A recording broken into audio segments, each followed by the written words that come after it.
Hello students, তোমাদের সকলকে স্বাগত জানিয়ে আজকের ভিডিও শুরু করছি।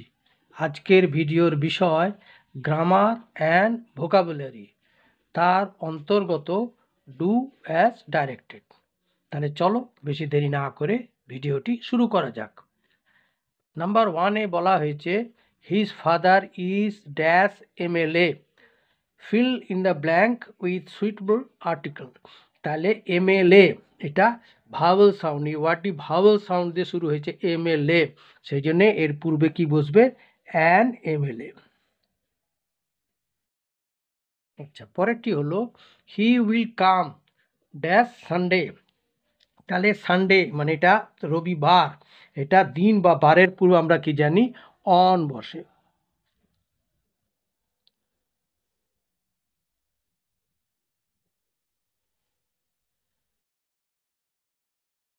পরেরটা হলো মাই ব্রাদার ড্যাশ, উইদিন ব্র্যাকেটে ভার্বটি হলো go for walk every morning, fill in the blank with proper form of verb. তাহলে এইখানে দেখো এভরি মর্নিং, প্রত্যেক দিন সকালে আমার ভাই গো ফর ওয়াক, এখানে গো এর জায়গায় কী হবে? গোজ, কারণ এটা হচ্ছে তার ডেইলি রুটিন, প্রাত্যহিক কাজ, প্রত্যেক দিন সকালে সে ভ্রমণ করে। তাহলে এখানে হবে মাই ব্রাদার গোজ।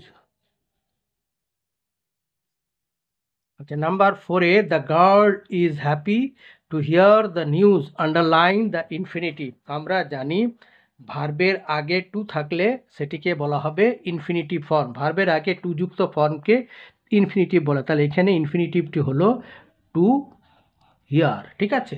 আচ্ছা,